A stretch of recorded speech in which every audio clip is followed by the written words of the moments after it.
A white rhinoceros lies dead in the Kruger National Park, South Africa. Her leg and back are sliced open. Her eyes gouged out. Her horns have been sawn off at the stump. If they're lucky, they kill it with one shot. The crime squad works quickly. It's not just because of the stench of the corpse and the flies. The team is under the constant threat of attack by wild animals. So it's a very gory, bloody situation, crime scene that we end up dealing with. Using butcher's knives, the team cuts into the animal's flesh, looking for a dart or bullet. Investigators with metal detectors comb the scene for spent cartridges and other evidence. We just find it very difficult to accept that we have to lose rhinos as we do, at the rate we're doing, in order to satisfy those particular needs in a far distant country. After just a few minutes' work, the metal detector rings out. It's found the bullet.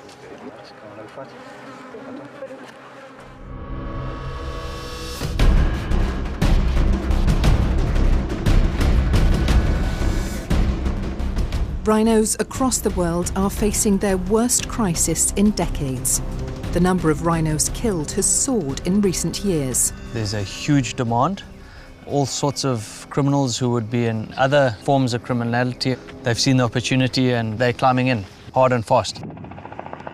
Poaching gangs have become increasingly sophisticated, using helicopters, night vision equipment and mercenaries experienced in rhino tracking. We are seeing individuals that are coming into the parks with silenced weapons, crossbows, expensive crossbows, heavy caliber weapons that have been silenced.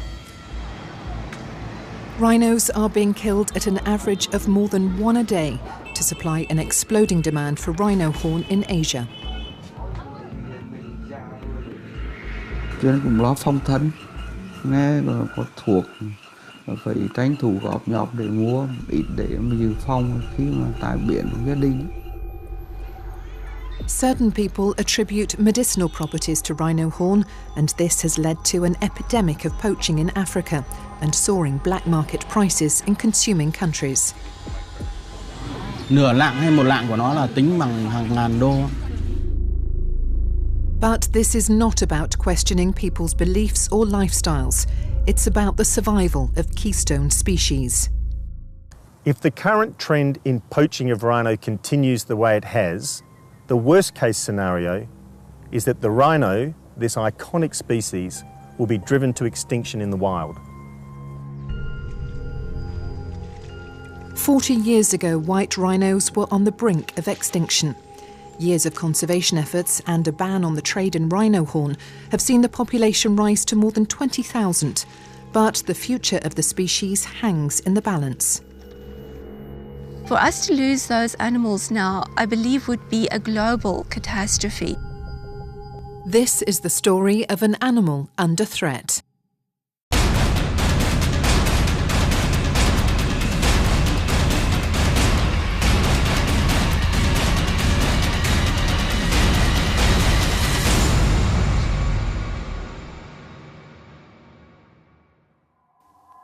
Hilani Royal Park, Swaziland. The country has been hit hard by poaching over the years. By the 1960s, nearly all of the native big game had been wiped out from poaching, overhunting and habitat loss. The rhino wars of the 1970s and 80s devastated what was left of the species. For more than 50 years, the Riley family has worked hard to protect rhinos, helping the country flourish as a destination for ecotourism, creating the country's first national parks and nature reserves. All signs seem to point to better days. But in the last few years, the rhino wars have been brought back to Africa, and Swaziland's rhino population faces an uncertain future. At dusk, just before it got dark on the 3rd of June, they located a rhino cow and calf, and they shot the rhino mother. Well practiced, very good shot. The animal went 10 meters before she collapsed, and they removed the horns, and the guys made off with the horns, and we're back in South Africa with the horns the next day. In June 2011, Swaziland lost its first rhino to poachers in 20 years.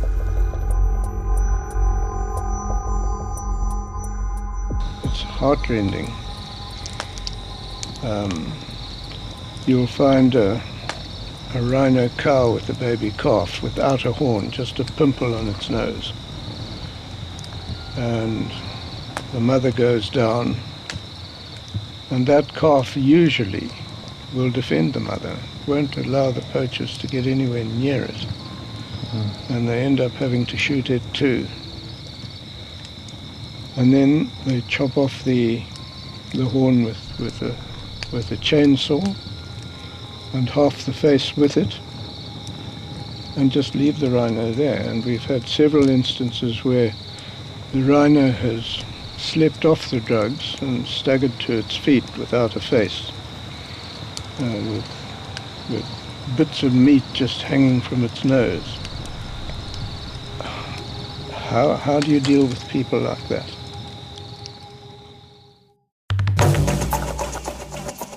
But Swaziland's poaching problem is not as serious as that of its neighbour South Africa, where nearly 90% of all rhinos live. Home to about 20,000 animals, it's become the main target of rhino poachers.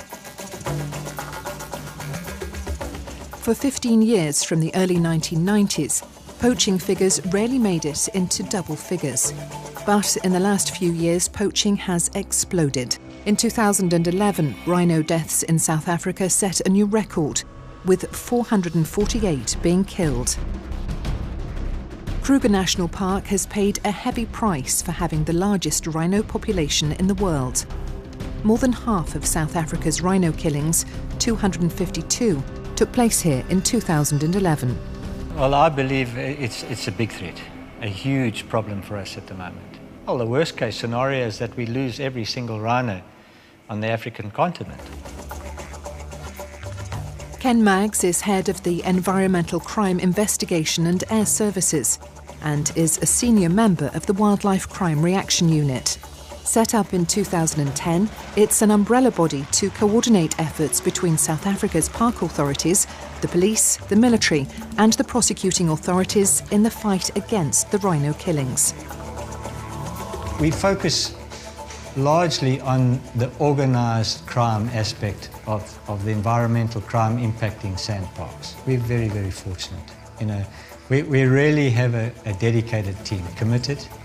There's nothing better than a highly trained, well-motivated field ranger that stands between the rhino and, of course, the poacher. What we're doing this morning is we got an informant, a confidential informant of ours, contacted us saying that he had information of a group of poachers coming in. He couldn't give us the number, that they are armed, they are coming after rhino. Bruce is one of only 17 staff who make up the Rhino Protection Unit, covering a park the size of the Netherlands. Poaching crews often use trackers to find the rhinos and then radio their position to a shooter. The horns can be hacked off and out of the park within minutes.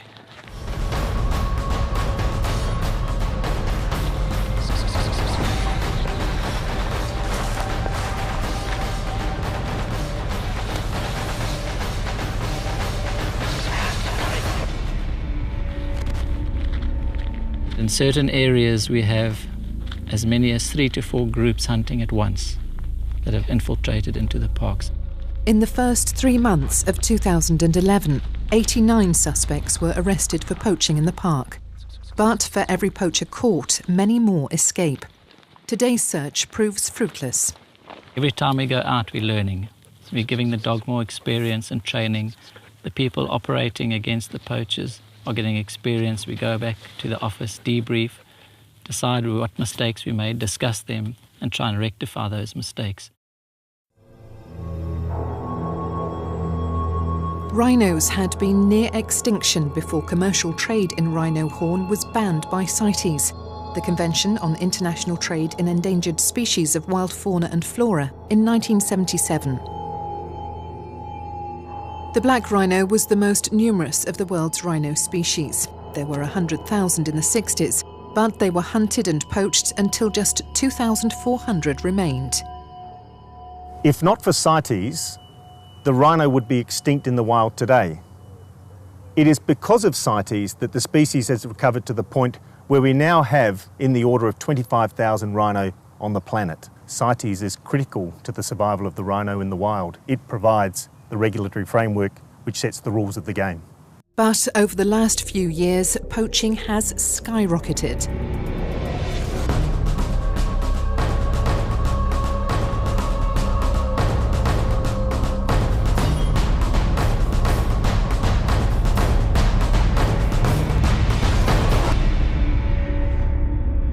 Poaching levels are unsustainable.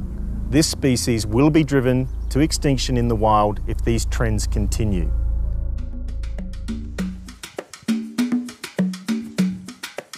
Rhinos are one of the big five. They bring in millions of dollars worth of tourism to South Africa.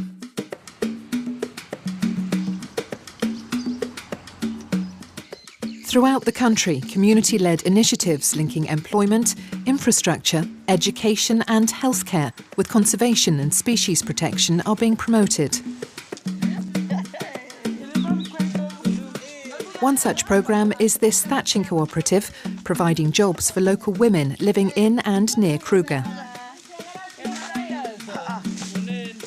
The park is very important to our community because it creates jobs for us.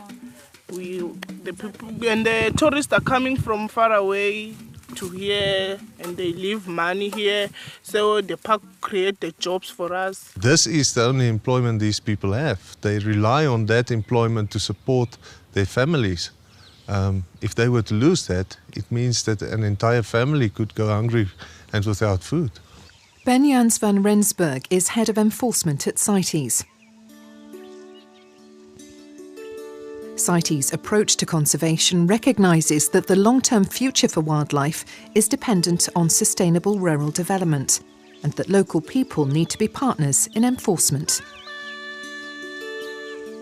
A lot of the poaching that's going on at the moment, to my opinion, is crimes of greed. That is money, people chasing money. People involved in poaching are actually playing with other people's lives. If they will continue killing the rhinos, it means that we will not even find this job that we have now. Without rhinos, there will be no jobs.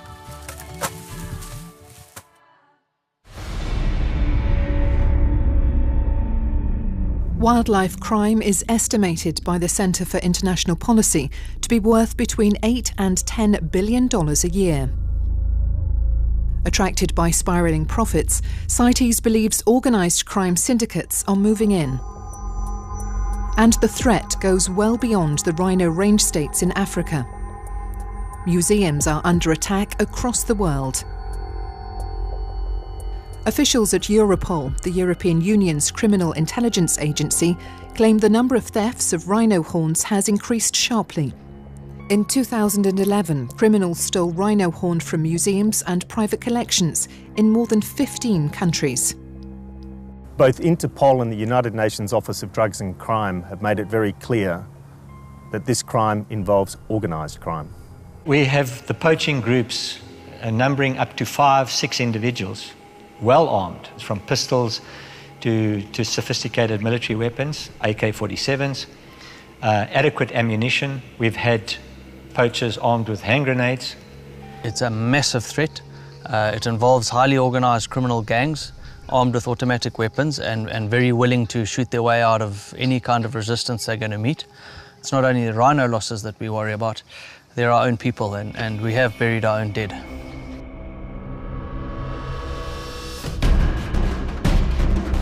It's a dangerous business. Heavily armed rangers and poachers play a deadly game of cat and mouse. Enforcement authorities risk their lives on a daily basis to protect rhino populations. There are dedicated individuals that are prepared to go out there night and day up against well-trained, well-motivated, ruthless poaching groups in order to safeguard rhino, knowing that at any time they can be killed. So the dedication and commitment is of the highest caliber. Unfortunately, people will die because of the nature of war. It escalates as we adapt against their tactics, they adapt against ours. I suppose the brutality of it actually is being lost on me at the moment. I think to survive the emotional side of things, one gets hardened. It's like seeing dead poachers now. I've seen enough this year not to worry about them anymore. Rhino horn has been used in traditional medicine in China and Vietnam for centuries. But in the new global economy, where products can be bought at the click of a mouse, the demand for rhino horn is exploding in emerging economies in Asia. Sections of a new Asian elite are willing to pay whatever it takes, and a new international smuggling mafia is invading Africa to satisfy that demand. We know that they're highly organised, it's syndicated. Those horns could quite conceivably be taken off a rhino today in Swaziland, and by next week they're already in Asia. And because individual horns are compact, they can be transported easily. We're picking up the horns by means of scanners at the airport. Every bag must be scanned. Marilee van Heerden is a senior prosecutor at the National Prosecuting Authority of South Africa. Some of the horns that we detected in the suitcases were still full of blood. It smelled a lot. Some of them were freshly cut. Authorities in South Africa saw patterns emerging in the smuggling routes of rhino horn leaving the country. I work in the Johannesburg area of jurisdiction. We have the O.R. Tambo International Airport, that is the main airport. It's a gateway to the rest of the world. And we have, in our cases in court, realised that most of our accused are people from Vietnam. With exception of, I think, one or two other people, it was all Vietnamese citizens that were prosecuted and convicted in our area. Vietnam, once home to thousands of Javan rhinos. In 2011, poachers killed the nation's last animal living in the wild. Yet the country has no shortage of rhino horn. Vietnam has become a key destination, targeted by traffickers in the illegal trade. Về cái sừng tê ấy, thì từ lâu đời của Việt Nam ấy, thì là các cụ nhà mình, tức là hàng trăm năm trước đã dùng rồi.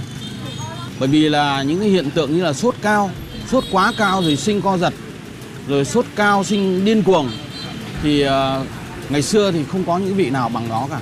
Nếu mà bị ngay và uống ngay thì nó sẽ cứu cái người bệnh đến 70%.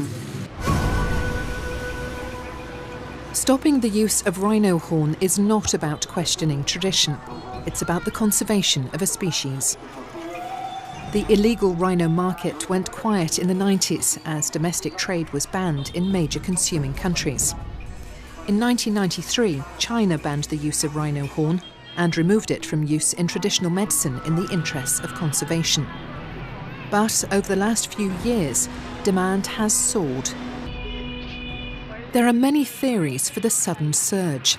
One cause appears to be a rumour started in Vietnam 5 or 6 years ago that rhino horn had cured cancer in a high-ranking official. The official was not named, nor were any details of his cancer released. But that didn't stop the rumour from spreading rapidly. Cho nên cũng lo phong thân, nghe là có thuộc, phải tranh thủ gọp nhọc để mua, ít để mà dự phòng khi mà tại biển gia đình. Nghe người ta bảo là chữa được nhiều bệnh lắm, mình chỉ hy vọng như sách vở trên mạng hoặc là các cái bác sĩ có thông tin thì chữa những cái bệnh tai biến chẳng hạn, rồi là bị sốt cao tức là thanh nhiệt giảm đấy, cho con nghe nói là chữa ung thư bằng. Hanoi resident Mr. Sun, not his real name, paid $2,000 for his piece of horn. After 20 minutes of rubbing the horn against a specifically designed bowl with the drawing of a rhino on the side, Mr. Sun poured the mixture into a glass and drank the milky liquid. Thực ra thì bác hôm nay về mài lần thứ hai, Bác thì chỉ mới là uống để mà bừa một dung bừa để uống với để thấy uống được rượu nhiều hơn mà không bị say thôi.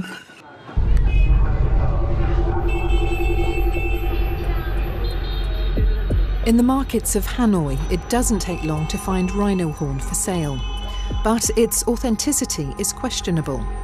The CITES Management Authority in Vietnam believes a significant percentage of rhino horn for sale in the markets is fake. 144 triệu một lạng, có nghĩa là 7.000 đô.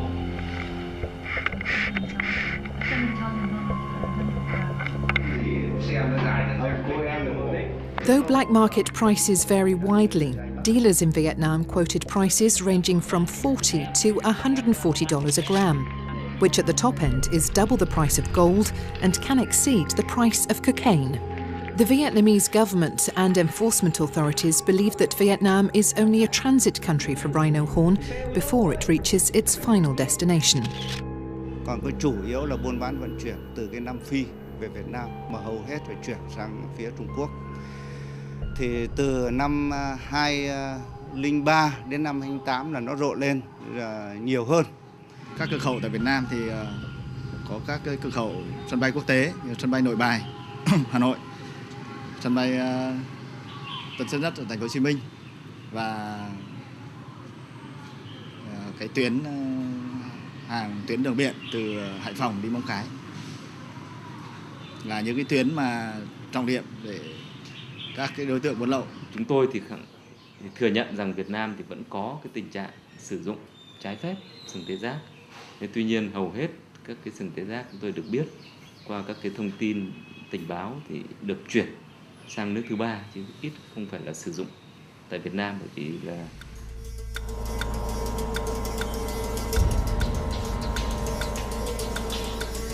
In a factory showroom 40 miles from Hanoi, the then Duck Company makes and sells plates designed to grind rhino horn.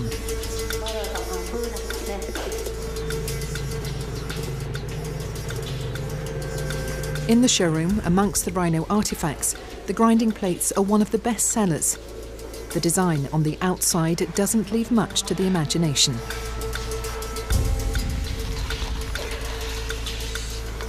Ở đây nữa, tức là 2008 giờ chúng tôi không phát hiện được vụ nào. Thì trong 2007, 2008 thì lực lượng cảnh sát môi trường có phát hiện được 2 vụ, 2 sừng tê giác. A source country can't deal with a threat like this on its own. It needs the support of transit and destination countries where these products will end up. We're all in this together. The only way we're going to tackle this problem is by stopping the poaching, stopping the smuggling, and stopping the consuming. Encouragingly, at the end of 2011, Vietnam sent a delegation to the Kruger National Park to see at first hand the devastation caused by poaching. True breakthroughs in the fight against rhino horn smuggling can only happen when authorities in consumer and transit countries cooperate fully by following the illegal trail of criminality to the very top. Bây giờ bác là một trong những chuyên gia số 1 Việt Nam về cái này. It's not just in the backstreet markets that horn is for sale.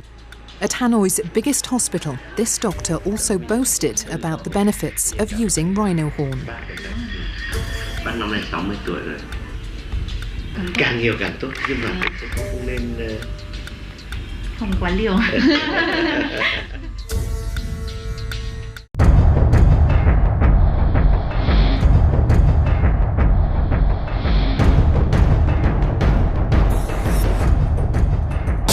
Two white rhino run from the helicopter as it swoops down.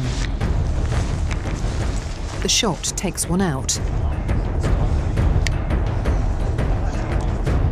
Within seconds, the tranquilizer kicks in and the 3-ton animal falls to the ground stunned.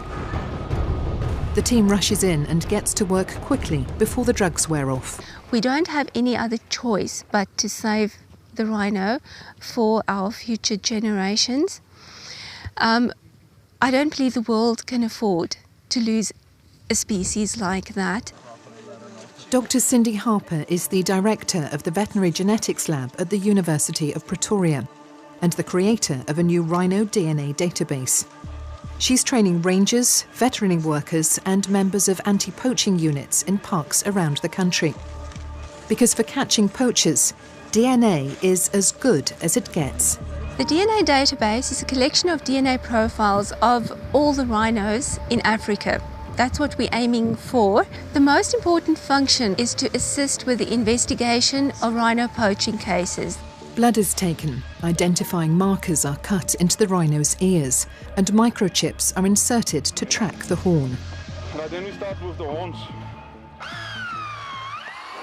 The new technique allows any rhino horn seized by police at border crossings to be identified, linking all perpetrators along the crime chain and helping bring about a prosecution. Investigators provide us with samples from all the rhino poaching cases. We could also look at the DNA from equipment that they've used, so knives and axes, and then also for recovered horns. We can do the DNA profiling on the recovered horn and link that back through DNA to the actual poaching case. The DNA database is invaluable in our prosecutions because DNA will be able to link the rhino horn that we found at the airport, for example, back to a poaching incident somewhere in the country. When there is a successful prosecution, it means what we're doing is worthwhile. The team will take the DNA from 3 more rhino that day. The Northern Cape lost its first rhino this year.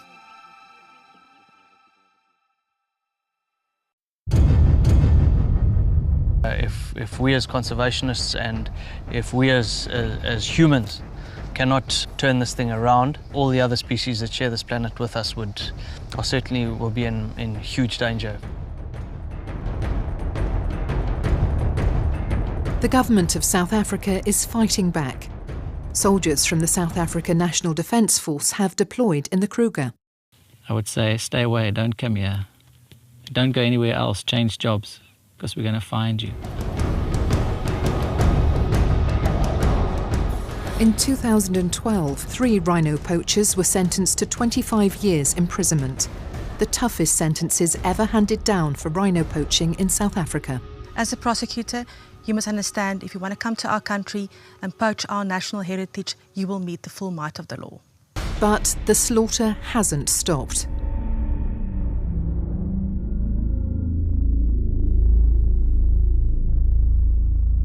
This is going to be a tough, long fight.